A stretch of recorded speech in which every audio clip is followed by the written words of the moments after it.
Dear students, +2 exam എല്ലാം complete ചെയ്ത് കഴിഞ്ഞു. ഇനി നമുക്ക് പ്രാക്ടിക്കൽ എക്സാം ആണ് നടക്കാനുള്ളത്.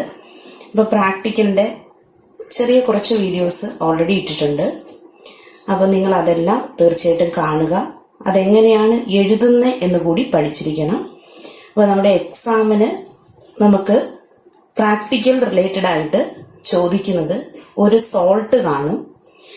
അതായത് ഒരു സോൾട്ട് അനാലിസിസ് നമ്മുടെ എക്സാമിന് വരുന്ന പാറ്റേൺ എന്ന് പറഞ്ഞ് ഒരു സോൾട്ട് തരും. ആ സോൾട്ടിനകത്ത് ഒരു കാറ്റയോൺ ഉണ്ടായിരിക്കും, ഒരു ആനയോൺ ഉണ്ടായിരിക്കും. കാറ്റയോണിനെയും ആനയോണിനെയും നമ്മൾ ഐഡന്റിഫൈ ചെയ്യുകയും അതോടൊപ്പം തന്നെ അതിന്റെ കൺഫർമേറ്ററി ടെസ്റ്റ് ചെയ്യുകയും ചെയ്യണം. ഐഡന്റിഫിക്കേഷനും ആനയോൺ ആണെങ്കിൽ അതിന്റെ ഒരു ഐഡന്റിഫിക്കേഷൻ ടെസ്റ്റും ഒരു കൺഫർമേറ്ററി ടെസ്റ്റുമാണുള്ളത്. ആനയോണിന് എന്നാൽ കാറ്റയോണിന് ഗ്രൂപ്പ് ഏതാന്ന് പറയണം നമ്മൾ ഐഡന്റിഫൈ ചെയ്യുന്നുണ്ട്. ഗ്രൂപ്പ് ഫസ്റ്റ് ഗ്രൂപ്പ് ആണോ, സെക്കൻഡ് ഗ്രൂപ്പ് ആണോ, തേർഡ് ഗ്രൂപ്പ് ആണോ എന്നൊക്കെയുള്ള ആ ഗ്രൂപ്പ് അനാലിസിസ്. അതായത് 0 തൊട്ടുള്ളതുണ്ട്. 0, ഫസ്റ്റ്, സെക്കൻഡ്, തേർഡ് എന്നിങ്ങനെ ഏത് ഗ്രൂപ്പാണെന്ന് ഐഡന്റിഫൈ ചെയ്യുന്നുണ്ട്. എന്നിട്ട് 2 കൺഫർമേറ്ററി ടെസ്റ്റ് ചെയ്യുന്നുണ്ട്. പിന്നീട് ഈ സോൾട്ട് അനാലിസിസിന്റെ ഒരു പ്രത്യേകത സിസ്റ്റമാറ്റിക് അനാലിസിസ് ആണ്. അതാണ് നമ്മൾ പ്രധാനമായിട്ട് ഓർക്കേണ്ടത്. അതായത് ആനയോണിന്റെ 2 ടെസ്റ്റും കാറ്റയോണിന്റെ 3 ടെസ്റ്റും എഴുതിയാൽ നമുക്ക് ഫുൾ മാർക്ക് കിട്ടില്ല. ആ സോൾട്ട് സിസ്റ്റമാറ്റിക് ആയിട്ട് അനലൈസ് ചെയ്യണം. അപ്പൊ അതെങ്ങനെയൊക്കെയാണ് എന്നുള്ളത് പ്രാക്ടിക്കൽ റിലേറ്റഡ് വീഡിയോസിൽ ഞാൻ പറഞ്ഞിട്ടുണ്ട്. നിങ്ങൾ അതെല്ലാം ഒന്ന് നോക്കണം. അതോടൊപ്പം തന്നെ സോൾട്ട് കൂടാതെ നമുക്ക് വോളിമെട്രിക് അനാലിസിസ് എന്ന് പറയുന്ന ഒരു പാർട്ടുണ്ട്. Volumetric analysis. അപ്പൊ ഈ വർഷത്തെ എക്സാമിന് നമുക്ക് ഓർഗാനിക് അനാലിസിസ് ഒഴിവാക്കിയ ശേഷം സോൾട്ട് അനാലിസിസും വോളിമെട്രിക് അനാലിസിസുമാണ് ഉൾപ്പെടുത്തിയിരിക്കുന്നത്. അപ്പൊ ഇന്ന് നമ്മൾ ഈ വീഡിയോയിൽ വോളിമെട്രിക് അനാലിസിസിൽ നമുക്ക് സാധാരണ ചോദിക്കുന്ന ഒരു ക്വസ്റ്റ്യൻ കാണും. ആ ക്വസ്റ്റ്യനകത്ത് എങ്ങനെയാണ് കാൽക്കുലേഷൻ ചെയ്യുന്നതെന്നാണ് നോക്കുന്നത്. അപ്പം നമുക്ക് സമയം ഉണ്ടെങ്കിൽ തീർച്ചയായിട്ടും നിങ്ങൾക്ക് ഇതിന്റെ വീഡിയോ കൂടി ചെയ്തിടാം. വോളിമെട്രിയുടെ വീഡിയോ കൂടി ചെയ്തിടാം. മാക്സിമം സോൾട്ട് അനാലിസിസിന്റെ വീഡിയോസ് കൂടി ചെയ്യാൻ ശ്രമിക്കുന്നുണ്ട്. അപ്പം തുടർ ദിവസങ്ങളിൽ ഞാൻ തീർച്ചയായിട്ടും നിങ്ങൾക്ക് പറ്റുന്ന വീഡിയോസ് ചെയ്തിടാം. അപ്പൊ ഈ വോളിമെട്രിക് അനാലിസിസിലെ ക്വസ്റ്റ്യൻ വായിച്ചു തരാം. നമുക്ക് തരുന്ന ക്വസ്റ്റ്യൻ ആണ് ഞാൻ ആദ്യം വായിക്കുന്നത്. നിങ്ങൾക്ക് തന്നിരിക്കുന്ന എയിം എന്നും പറഞ്ഞ് നിങ്ങളുടെ റെക്കോർഡിൽ നിങ്ങൾ എഴുതിയിരിക്കുന്നതായിരിക്കും നിങ്ങളുടെ ക്വസ്റ്റ്യൻ എന്ന് പറയുന്നത്. Estimate the mass of NaOH in the whole of the given solution of NaOH. You are given a standard solution of HCl containing -gram/liter.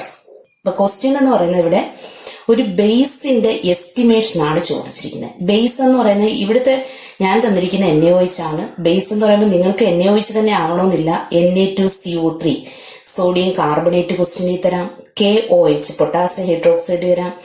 K2CO3 potassium carbonate തരാം. ഏത് ബേസ് വേണമെങ്കിലും നമുക്ക് തരാം. അപ്പൊ ഈ ഒരു വർഷത്തെ ക്വസ്റ്റ്യന്റെ പ്രത്യേകത എന്ന് പറഞ്ഞാൽ വളരെ സിമ്പിളായ ക്വസ്റ്റ്യൻസ് ആയിരിക്കും എല്ലാ കുട്ടികൾക്കും ലാബില് ക്വസ്റ്റ്യൻ ആയിട്ട് തരുന്നത്. അപ്പൊ തീർച്ചയായിട്ടും നിങ്ങൾ ഈ ഒരു എക്സാമ്പിൾ നന്നായി പഠിക്കുക. അതായത് NaOH സൊല്യൂഷനെ തന്നിട്ടുണ്ട്. ആ NaOH സൊല്യൂഷൻ ഒരു സ്മോൾ ബോട്ടിലാണ് തരുന്നത്. ആ സ്മോൾ ബോട്ടിൽ അടങ്ങിയിരുന്ന NaOHനകത്ത് എത്ര മാസ് ഉണ്ടെന്നാണ് ചോദിച്ചിരിക്കുന്നത്. മാസ് ഓഫ് NaOH ഇതാണ് ക്വസ്റ്റ്യൻ ചോദിച്ചിരിക്കുന്നത്. അപ്പൊ നമ്മുടെ റിസൾട്ടിനകത്ത് വരേണ്ട മാസ് ഓഫ് NaOH എന്ന് പറയുന്ന പാർട്ടാണ്. അതിനുവേണ്ടി നമുക്ക് തന്നിരിക്കുന്നത് you are given A standard solution of HCl തന്നിട്ടുണ്ട്. Containing -gram/liter. അതാണ് നമ്മുടെ പ്രധാനപ്പെട്ട പോയിന്റ്. ഈ ഡാഷ് എന്ന് പറയുന്നിടത്ത് നിങ്ങൾക്ക് ക്വസ്റ്റ്യൻ തരുന്നതിനകത്ത് ഫില്ല് ചെയ്ത് തന്നിരിക്കും. ഇപ്പൊ ഫോർ എക്സാമ്പിൾ ആയിട്ട് പറയുകയാണെങ്കിൽ 3.8 gram/liter.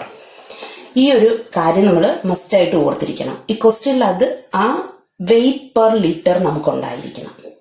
അപ്പൊ നിങ്ങളോട് എസ്റ്റിമേഷൻ ഓഫ് ബേസ് ചോദിച്ചാൽ നിങ്ങൾക്ക് തന്നിരിക്കുന്ന സ്റ്റാൻഡേർഡ് സൊല്യൂഷൻ ആസിഡ് ആയിരിക്കും. ഇനി നമ്മൾ വോളിമെട്രി ചെയ്യുമ്പോൾ ആസിഡ് ഇപ്പം സ്റ്റാൻഡേർഡ് സൊല്യൂഷൻ ആസിഡ് ആയാലും എസ്റ്റിമേഷൻ ആയിട്ട് ആസിഡ് ചോദിച്ചാലും ആസിഡ് എപ്പോഴും നമ്മൾ ബ്യൂററ്റിലാണ് എടുക്കുന്നത്. അത് മറന്നു പോകരുത്. ആസിഡിനെ എപ്പോഴും ബ്യൂററ്റിൽ എടുക്കുക. അപ്പൊ ഇവിടെ HCl സൊല്യൂഷൻ നമ്മൾ എടുക്കുന്നത് ബ്യൂററ്റിലാണ്. ബ്യൂററ്റ് റീഡിങ് HCl സൊല്യൂഷനെയാണ് വരുന്നത്. അപ്പൊ NaOH സൊല്യൂഷൻ ഒരു സ്മോൾ ബോട്ടിൽ തന്നിരിക്കുന്നു. എസ്റ്റിമേഷൻ ചെയ്യാൻ തന്നിരിക്കുന്ന സൊല്യൂഷൻ ഒരു സ്മോൾ ബോട്ടിൽ തന്നിട്ടുണ്ട്. അതിനെ നമ്മൾ ആദ്യം 100 ml ആക്കണം. സ്റ്റാൻഡേർഡ് ഫ്ലാസ്ക് ഉപയോഗിച്ച് 100 ml ആക്കുന്നു. അതിൽ നിന്നുമാണ് നമ്മൾ 20 ml പിപ്പറ്റ് ഔട്ട് ചെയ്യുന്നത്. 20 ml. അപ്പൊ ഇവിടെ NaOH നമ്മൾ പിപ്പറ്റ് ഔട്ട് ചെയ്യുന്ന വോളിയം 20 ml ആണ്. ബേസ് പിപ്പറ്റിയും ആസിഡ് ബ്യൂററ്റിൽ എടുക്കും. ഇത്രയും കാര്യങ്ങൾ നമ്മുടെ മനസ്സിലുണ്ടായിരിക്കണം. ഇവിടെ തരുന്ന ഒരു മാസ്, അതാണ് വളരെ പ്രധാനപ്പെട്ട ഒരു പോയിന്റ്. ഇനി നമ്മുടെ എക്സാമിന് എന്തൊക്കെ എഴുതിയിരിക്കണം? കാൽക്കുലേഷൻ സ്റ്റെപ്പ് പോലെ തന്നെ നമ്മൾ കാര്യങ്ങൾ ചെയ്യുമ്പോൾ ഒന്നാമത് നമ്മളോട് പ്രൊസീജിയർ, പ്രിൻസിപ്പിൾ ആൻഡ് പ്രൊസീജിയർ എഴുതാൻ പരീക്ഷയ്ക്ക് ചോദിച്ചിരിക്കും. Principle and procedure first point ഇതാണ്.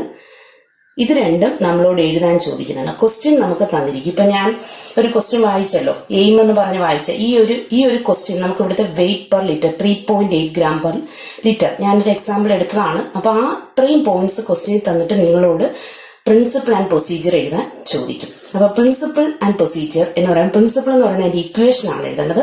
മസ്റ്റ് ആയിട്ട് എഴുതണം, അതിനൊരു മാർക്കുള്ളതാണ്.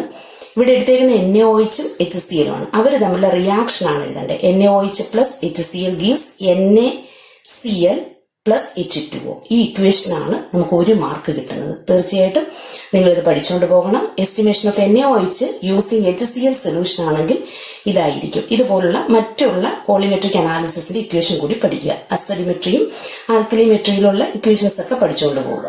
ഇനി പ്രൊസീജിയർ എന്ന് പറയുമ്പം നമ്മൾ ഓർക്കേണ്ടത് ബ്യൂററ്റിൽ എന്താണ് എടുക്കുന്നത്, പിപ്പറ്റ് ചെയ്യുന്നത് എന്താണ്, അവിടെ ഉപയോഗിക്കുന്ന ഇൻഡിക്കേറ്റർ എന്താണ്, ഇൻഡിക്കേറ്റർ ഉപയോഗിക്കുമ്പോൾ കളർ എന്താണ്, ബേസിൽ ഒഴിക്കുമ്പോൾ എന്ത് കളറാണ്, ആസിഡ് ഒഴിച്ച് ന്യൂട്രലൈസ് ചെയ്യുമ്പോൾ എന്ത് കളറാണ്, അത്രയുമാണ് പ്രൊസീജിയർ വരുന്നത്. അപ്പൊ പ്രൊസീജിയർ കൂടി നോക്കാം. വളരെ സിമ്പിൾ ആയിട്ട് ഈ വർഷത്തെ എക്സാമിന് പ്രത്യേകത സിമ്പിൾ ആയിട്ട് പ്രൊസീജിയർ എഴുതിയാൽ മതി. ബ്യൂററ്റിൽ എടുക്കുന്നത് എന്താണ്, പിപ്പറ്റിൽ എടുക്കുന്നത് എന്താണ്, അതുപോലെ തന്നെ ഫിനോഫ്തലിൻ ഏത് ഇൻഡിക്കേറ്റർ ആണ് ഉപയോഗിക്കുന്നത്, അതിന്റെ കളർ ചേഞ്ച്, ഇത്രയും കാര്യങ്ങൾ മാത്രം എഴുതിയാലും മതി. പക്ഷെ നോർമൽ വേയിൽ പ്രൊസീജിയർ എഴുതുമ്പോൾ നമ്മൾ സെന്റൻസ് ആയിട്ട് തന്നെയാണ് എഴുതുന്നത്. അതായത് ഇവിടെ NaOH സൊല്യൂഷൻ തന്നിട്ടുണ്ട്, അതിന്റെ മാസാണ് എസ്റ്റിമേറ്റ് ചെയ്യേണ്ടത്. അതിനെ 100 ml ആക്കുന്നു സ്റ്റാൻഡേർഡ് ഫ്ലാസ്കിൽ വെച്ച്. എന്നിട്ട് NaOHനെ 20 ml പിപ്പറ്റ് ഔട്ട് ചെയ്യുന്നു കോണിക്ക ഫ്ലാസ്കിലേക്ക്. അതിനകത്തേക്ക് ഇൻഡിക്കേറ്റർ ഫിനോഫ്തലിൻ 1 or 2 ഡ്രോപ്സ് ഒഴിക്കുന്നു. ഈ ഫിനോഫ്തലിൻ ബേസിൽ ഒഴിക്കുമ്പോൾ ഒരു പിങ്ക് കളറായിട്ട് മാറും. ആ കളർ കറക്റ്റ് ആയിട്ട് അവിടെ കാണിക്കണം. എന്നിട്ട് അതിനെ നമ്മൾ HCl എടുത്തിരിക്കുന്ന ബ്യൂററ്റിൽ എടുത്തിരിക്കുന്ന HClന് എഗനസ്റ്റ് ആയിട്ട് ടൈട്രേറ്റ് ചെയ്യുന്നു. എൻ പോയിന്റിൽ ഈ പിങ്ക് കളർ ഡിസ്ചാർജ് ചെയ്യപ്പെടുന്നു.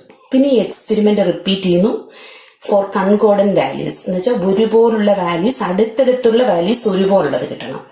അപ്പൊ അങ്ങനെ ചെയ്ത ശേഷം ആ ടൈറ്റർ വാല്യൂവിൽ നിന്നും നമ്മൾ NaOHന്റെ മാസ് കാൽക്കുലേറ്റ് ചെയ്യുകയാണ് ചെയ്യുന്നത്. റിസൾട്ട് എന്ന് പറയുന്നത് mass of NaOH in the whole of the given solution ആണ്. അപ്പൊ ഇത്രയും കാര്യങ്ങൾ ഓർക്കുക. ക്വസ്റ്റ്യൻ തന്നിരിക്കും, അതിൽ നിന്നും പ്രിൻസിപ്പിൾ ആൻഡ് പ്രൊസീജിയർ എഴുതി കൊടുക്കണം. അതിനുശേഷം നമ്മൾ കാൽക്കുലേഷൻ സ്റ്റെപ്പ് ഉണ്ട്, അതായത് എക്സ്പെരിമെന്റ് ചെയ്ത ശേഷം കാൽക്കുലേഷൻ സ്റ്റെപ്പ്, അത് നോക്കാൻ എടുത്തത്. അതായത് ഇവിടെ നമ്മൾ പറഞ്ഞു NaOH എടുത്ത് സ്റ്റാൻഡേർഡ് HCl ഫിനോഫ്തലിൻ വെച്ച് ടൈട്രേഷൻ നടത്തുന്നു. നമുക്ക് ഒരു 3-4 എക്സ്പെരിമെന്റ്, 3 എക്സ്പെരിമെന്റ് മസ്റ്റ് ആയിട്ട് ചെയ്യാം. അപ്പൊ അതിനകത്ത് കൺകോർഡന്റ് വാല്യൂസ് കിട്ടണം. അപ്പൊ NaOH എടുക്കുന്നത് ഇപ്പൊ ഫസ്റ്റ് കോളം എന്ന് പറയുന്നത്, നമ്മളിവിടെ ഫസ്റ്റ് കോളം NaOH ആണ്. NaOH പിപ്പറ്റ് ഔട്ട് ചെയ്യുന്നതാണ്. ഇവിടെ റീഡിങ് എഴുതുന്നില്ല, താഴോട്ട് എഴുതി കാണിക്കാം. NaOH 20 ml ആണ് നമ്മൾ പിപ്പറ്റ് ഔട്ട് ചെയ്യുന്നത്. വോളിയം ഓഫ് NaOH എന്ന് പറയുന്നത് 20 ml പിപ്പറ്റ് ഔട്ട് ചെയ്യുന്നു. ആ പിപ്പറ്റ് ഔട്ട് ചെയ്തിട്ട് ബ്യൂററ്റിൽ എടുത്തിരിക്കുന്ന HClമായിട്ട് ടൈട്രേറ്റ് ചെയ്യുന്നു. ബ്യൂററ്റിൽ ഇനിഷ്യൽ റീഡിംഗ് എന്ന് പറയുന്നത് എപ്പോഴും നമ്മൾ 0 ആണ്. അതായത് അതിനകത്ത് കാണിച്ചിരിക്കുന്ന റീഡിംഗ് 0 ആയിരിക്കും. ഇനി 20 ml NaOHനകത്തേക്ക് ഫിനോഫ്തലിൻ ആഡ് ചെയ്ത ശേഷം HCl ഒഴിച്ചു കൊടുക്കുമ്പോൾ എൻ പോയിന്റിൽ അതിന്റെ കളർ ഡിസ്ചാർജ് ചെയ്യപ്പെടും. അതാണ് ഫൈനൽ റീഡിംഗ്. കളർ ഡിസ്ചാർജ് ചെയ്യുന്ന ഒറ്റ ഒരു ഡ്രോപ്പ് കൊണ്ട് കളർ ഡിസ്ചാർജ് ചെയ്യപ്പെടും. ആ വോളിയം നിങ്ങൾ ചെയ്തപ്പോൾ നിങ്ങൾക്ക് 19.8 ml കിട്ടിയതായിട്ട് കരുതുന്നു. നിങ്ങൾ ലാബിൽ ചെയ്തപ്പോൾ നിങ്ങൾക്ക് ഒരു 19.8 20.1 അല്ലെങ്കിൽ 20 ഒക്കെ തന്നെ കിട്ടാം. അപ്പൊ നിങ്ങൾക്ക് ഏത് വാല്യൂ ആണോ കിട്ടിയത് അതായിരിക്കും വോളിയം ഓഫ് HCl എന്ന് പറഞ്ഞത് 19.8. ഇത് ഈ എക്സ്പെരിമെന്റ് റിപ്പീറ്റ് ചെയ്യണം. റിപ്പീറ്റ് ചെയ്യുമ്പോൾ രണ്ടാമത് ഇതുപോലെ ചെയ്യുമ്പോൾ സെയിം വാല്യൂ തന്നെയാണ് നമുക്ക് കിട്ടുന്നതെങ്കിൽ അതിനെയാണ് നമ്മൾ കൺകോർഡന്റ് വാല്യൂസ് എന്ന് പറയുന്നത്. അടുത്തടുത്തുള്ള വാല്യൂ ഒരുപോലെ വരുന്നു. അപ്പൊ ഇവിടെ എന്തൊക്കെ കിട്ടി? വോളിയം ഓഫ് NaOHും കിട്ടിയിട്ടുണ്ട്, വോളിയം ഓഫ് HClഉം കിട്ടിയിട്ടുണ്ട്. ഇത്ര 2 കാര്യവും. പിന്നെ ക്വസ്റ്റ്യനിലെ എയിമിൽ നമുക്കൊരു കാര്യം പറഞ്ഞിരുന്നു. എയിമിൽ ഉണ്ടായിരുന്ന ഒറ്റ ഒരു പോയിന്റ് മാത്രമേ നമുക്കറിയാവുള്ളൂ. അതായത് എയിമിൽ നമ്മളോട് പറഞ്ഞത് mass per litre of HCl, standard solution of HCl ആണ് എടുത്തത്. അതിന്റെ mass per litre of HCl ആണ് 3.8 ഗ്രാം പെർ ലിറ്റർ. അപ്പൊ നമുക്ക് ഈ 3 വാല്യൂസിനെ ബേസ് ചെയ്തുകൊണ്ടാണ് കാൽക്കുലേഷൻ ചെയ്യുന്നത്. അപ്പൊ നിങ്ങളത് വളരെ ശ്രദ്ധയോടുകൂടി തന്നെ നോക്കണം. അതിന് എങ്ങനെയാണ് വരുന്നത് നമുക്ക് നോക്കാം. കാൽക്കുലേഷൻ ആദ്യത്തെ സ്റ്റെപ്പിൽ എഴുതേണ്ടത് നിങ്ങളുടെ എയിമിനകത്ത് അല്ലെങ്കിൽ നിങ്ങൾക്ക് തന്ന ക്വസ്റ്റിനകത്ത് mass per litre of HCl എത്ര ഗ്രാം പെർ ലിറ്റർ എന്ന് തന്നിരുന്നു. ദാറ്റ് ഈസ് നമ്മൾ പറഞ്ഞു 3.8 ഗ്രാം പെർ ലിറ്റർ. ഇനി അടുത്ത പോയിന്റ്, സെക്കൻഡ് പോയിന്റ് എന്ന് പറഞ്ഞാൽ ഏതിന്റെയാണോ മാസ് പെർ ലിറ്റർ തന്നിരിക്കുന്നത് അതിന്റെ ഇക്വലന്റ് മാസ് നമ്മൾ അറിഞ്ഞിരിക്കണം. അപ്പൊ ഈ വോളിമെട്രിക് അനാലിസിസിലെ പ്രത്യേകത, ഒരു ആസിഡ് കാണും, ഒരു ബേസ് കാണും, രണ്ടുപേരുടെ ഇക്വലന്റ് മാസ് നമ്മൾ പഠിച്ചിരിക്കണം. അപ്പൊ നിങ്ങൾക്ക് ഏതൊക്കെ ആസിഡ് വേണമെങ്കിൽ തരാം, HNO3 തരാം, H2SO4 തരാം, HCl തരാം. അപ്പൊ എല്ലാവരുടെ ഈക്വൽ മാസ് പഠിച്ചുകൊണ്ട് പോവുക. NaOH, ഞാൻ നേരത്തെ കുറെ ബേസുകളുടെ പേര് പറഞ്ഞിരുന്നു, അവരുടെ എല്ലാം ഈക്വൽ മാസ് പഠിച്ചുകൊണ്ട് പോവുക. 3.8 gram per ലിറ്റർ ആണ് മാസ് പെർ ലിറ്റർ തന്നെ. ഇനി അതിന്റെ ഈക്വലന്റ് മാസ് 36.5. അങ്ങനെയാണെങ്കിൽ ഫസ്റ്റ് പോയിന്റ് അതിന്റെ നോർമാലിറ്റി കണ്ടുപിടിക്കുകയാണ്. Normality of HCl. അതായത് ഫസ്റ്റ് തന്നിരിക്കുന്ന ക്വസ്റ്റ്യനിൽ തന്നിരിക്കുന്ന HClന്റെ മാസ് പെർ ലിറ്റർ അറിയാം, അതിന്റെ ഈക്വലന്റ് മാസ് അറിയാം. അങ്ങനെയാണെങ്കിൽ അതിന്റെ നോർമാലിറ്റി ഓഫ് HCl. അപ്പൊ ഫസ്റ്റ് നമ്മൾ കണ്ടുപിടിക്കുന്നതിന്റെ നോർമാലിറ്റിക്ക് നമ്മൾ N1 എന്നും കൊടുക്കുക. Normality of HCl. നോർമാലിറ്റി കണ്ടുപിടിക്കാനുള്ള ഇക്വേഷൻ എന്ന് പറയുന്നത് mass per litre of HCl divided by equivalent mass of HCl. Mass per litre എത്രയാണ് ക്വസ്റ്റ്യനിൽ തന്നിരിക്കുന്നത്? 3.8 ഡിവൈഡഡ് ബൈ ഇക്വൽ മാസ് 36.5 എന്നാണ്. ഇവരെ തമ്മിൽ നമ്മൾ ഡിവൈഡ് ചെയ്യുമ്പോൾ നമുക്കൊരു നോർമാലിറ്റി കിട്ടുന്നുണ്ട്. ദാറ്റ് ഈസ്, നിങ്ങൾക്ക് ഇത് ഓർക്കേണ്ട ഒരു പോയിന്റ്, 3.8 നിങ്ങളുടെ ക്വസ്റ്റ്യനിൽ തരുന്നു, ഇക്വൽ മാസ് നമ്മൾക്ക് അറിയാം 36.5. അപ്പൊ അത് കാൽക്കുലേറ്റ് ചെയ്യുമ്പോൾ കിട്ടുന്ന 0.1041 നോർമൽ. ഒരു 4 ഡിജിറ്റ് വരത്തക്ക രീതിയിൽ നിങ്ങൾ നോർമാലിറ്റി കണ്ടുപിടിക്കുക. HClന്റെ നോർമാലിറ്റി ഫസ്റ്റ് എടുത്തത് N1 എന്ന് എടുക്കുന്നു. അപ്പൊ അങ്ങനെയാണെങ്കിൽ അതിനൊരു വോളിയം ഉണ്ട്. ക്വസ്റ്റ്യന് അടുത്തൊരു പോയിന്റ് വോളിയം ഓഫ് HCl. ഇവിടെ N1 എന്ന് എടുത്തത് കൊണ്ട് അതിന്റെ വോളിയം ആണ് നമ്മൾ നോക്കുന്നത്. വോളിയം ഓഫ് HCl V1 എന്ന് കൊടുക്കുക. വോളിയം ഓഫ് HCl എന്ന് പറയുന്നത് നമ്മളിവിടെ പറഞ്ഞു ബ്യൂററ്റ് റീഡിംഗ് ആണ് 19.8 എന്ന് നമുക്ക് കിട്ടും. 19.8 യൂണിറ്റ് എന്ന് പറയുന്നത് ml ആണ്. അപ്പൊ V1 ഉം N1 ഇനി ഒരു പോയിന്റ് കൂടെ നമ്മുടെ ക്വസ്റ്റ്യനിലുള്ളൂ, നമ്മൾ ചെയ്തതനുസരിച്ചുള്ളൂ. Volume of NaOH. അപ്പൊ സെക്കൻഡ് വോളിയം ആണ്, അതിന് നമ്മൾ V2 എന്ന് കൊടുക്കുന്നു. ദാറ്റ് ഈസ് പിപ്പറ്റ് ഔട്ട് ചെയ്താണ് 20 ml. V1 അറിയാം, N1 അറിയാം, V2 അറിയാം. ഇനി N2 കണ്ടുപിടിക്കണം. N2 മീൻസ് NaOHന്റെ നോർമാലിറ്റി. അടുത്ത പോയിന്റ് എന്ന് പറയുന്നത് നോർമാലിറ്റി ഓഫ് NaOH ആണ്. നോർമാലിറ്റി ഓഫ് NaOH നമ്മൾ N2 എന്ന് കൊടുക്കുന്നു. ഇവിടെ ഉപയോഗിക്കുന്ന ഒരു ഇക്വേഷൻ ഉണ്ട്, V1 N1 is equal to V2 N2 എന്ന് പറയും. ഇപ്പൊ N2 കണ്ടുപിടിക്കണം. ഇപ്പൊ N2 കണ്ടുപിടിക്കുക. N2 is equal to V1 N1 divided by V2 എന്ന് എടുത്താൽ മതി. ദാറ്റ് ഈസ് ഈക്വൽ ടു, ഇവിടെ V1ന്റെ സ്ഥാനത്ത് HClനെയാണ് നമ്മൾ 1 ആയിട്ട് കൺസിഡർ ചെയ്തേക്കുന്നത്. ഇപ്പൊ 19.8 ഇൻറ്റു അതിന്റെ നോർമാലിറ്റി 0.1041 ഡിവൈഡഡ് ബൈ V2 NaOHന്റെ വോളിയം 20. ഇത് ഇത്രയും കൂടെ കാൽക്കുലേറ്റ് ചെയ്യുമ്പോൾ പുതിയൊരു നോർമാലിറ്റി കിട്ടും. That is equal to 0.10306 normal. നോർമാലിറ്റിക്ക് നമ്മൾ നോർമൽ എന്ന് കൊടുക്കുന്നു, വോളിയത്തിന് ml എന്ന് കൊടുക്കുന്നു. അപ്പൊ ഈ അടുത്ത പോയിന്റ് നോർമാലിറ്റി ഓഫ് NaOH ആയി. ക്വസ്റ്റ്യൻ ചോദിച്ചിരിക്കുന്നത് mass of NaOH in the whole of the given solution ആണ്. ഇനി അടുത്ത സ്റ്റെപ്പിൽ നമ്മൾ mass per litre of NaOH കണ്ടുപിടിക്കുന്നു. മാസ് പെർ ലിറ്റർ ഓഫ് NaOHന്റെ മാസ് പെർ ലിറ്റർ കണ്ടുപിടിക്കുന്നു. That is equal to, mass per litre കണ്ടുപിടിക്കുന്ന ഒരു ഇക്വേഷൻ ഉണ്ട്. അതായത് mass per litre of NaOH കണ്ടുപിടിക്കണമെങ്കിൽ ഈ ഫസ്റ്റ് ഇവിടെ ഉപയോഗിച്ചൊരു ഇക്വേഷൻ ഉണ്ട്. ഈ രണ്ട് ഇക്വേഷനും പരസ്പരം റിലേറ്റഡ് ആണ്. അതായത് നോർമാലിറ്റി കണ്ടുപിടിക്കാൻ നമ്മൾ ചെയ്യുന്നത് mass per litre divide by equivalent mass ആണ്. നോർമാലിറ്റിയുടെ ഇക്വേഷൻ നിങ്ങൾ +1 +2 എല്ലാം പഠിക്കുന്നതാണ്. അപ്പൊ നോർമാലിറ്റി ഓഫ് HCl എന്ന് പറഞ്ഞാൽ അതിന്റെ mass per litre of HCl divide by equivalent mass. അങ്ങനെയാണെങ്കിൽ മാസ് പെർ ലിറ്റർ കണ്ടുപിടിക്കാൻ എന്ത് ചെയ്താൽ മതി? നോർമാലിറ്റിയും ഇക്വൽ മാസും കൂടെ മൾട്ടിപ്ലൈ ചെയ്താൽ മതി. അപ്പൊ ഇവിടെ HClന്റെ കേസാണ് ഫസ്റ്റ് സ്റ്റെപ്പ്. സ്റ്റാൻഡേർഡൈസേഷൻ ആയതുകൊണ്ട് ഫസ്റ്റ് സ്റ്റെപ്പ് HCl ആണ്. ഇനിയിപ്പോ നമ്മൾ ചോദിച്ചിരിക്കുന്നത് NaOH ആണ്. അപ്പൊ mass per litre of NaOH എന്ന് പറയുമ്പോൾ അതിന്റെ നോർമാലിറ്റിയും അതിന്റെ ഇക്വൽ മാസും കൂടെ മൾട്ടിപ്ലൈ ചെയ്താൽ മതി. നോർമാലിറ്റി ഓഫ് NaOH നമ്മളിപ്പോ തൊട്ട് മുമ്പത്തെ സ്റ്റെപ്പിൽ കണ്ടുപിടിച്ചിട്ടുണ്ട്. അതേ ഇൻറ്റു NaOHന്റെ ഇക്വൽ മാസ്. NaOHന്റെ ഇക്വൽ മാസ് 40 ആണ്. അത് നമ്മൾ പഠിച്ചിരിക്കണം. ദാറ്റ് ഈസ്, അതായത് normality of NaOH N2.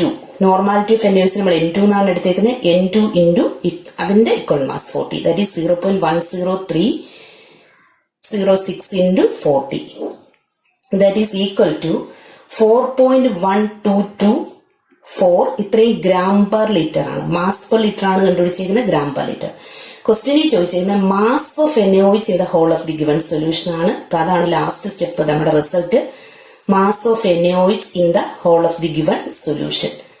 Mass of NaOH in the whole of the given solution is equal to നമ്മൾ തന്നിരിക്കുന്ന ഒരു ചെറിയ ബോട്ടിൽ തന്നിരിക്കുന്ന NaOH സൊല്യൂഷനെ 100 ml ആക്കിയാണ് ചെയ്യുന്നത്.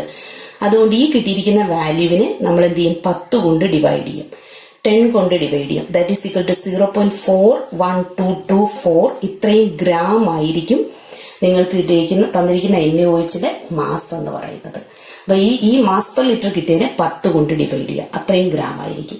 അപ്പൊ അത്രയും സ്റ്റെപ്പാണ് നമുക്ക് കാൽക്കുലേഷൻ സ്റ്റെപ്പിലുള്ളത്. അപ്പോൾ ഇത് വളരെ പ്രധാനപ്പെട്ടതാണ്. ഈ കിട്ടിയിരിക്കുന്ന പോയിന്റ് ആണ് നമ്മുടെ റിസൾട്ടിനകത്ത് എഴുതേണ്ടത്. Mass of NaOH in the whole of the given solution is equal to, നിങ്ങൾക്ക് തൊട്ടുമ്പത്തെ സ്റ്റെപ്പിൽ കിട്ടിയ മാസ് പെർ ലിറ്റർ ഓഫ് NaOHനെ 10 കൊണ്ട് ഡിവൈഡ് ചെയ്യുമ്പോൾ കിട്ടുന്നു.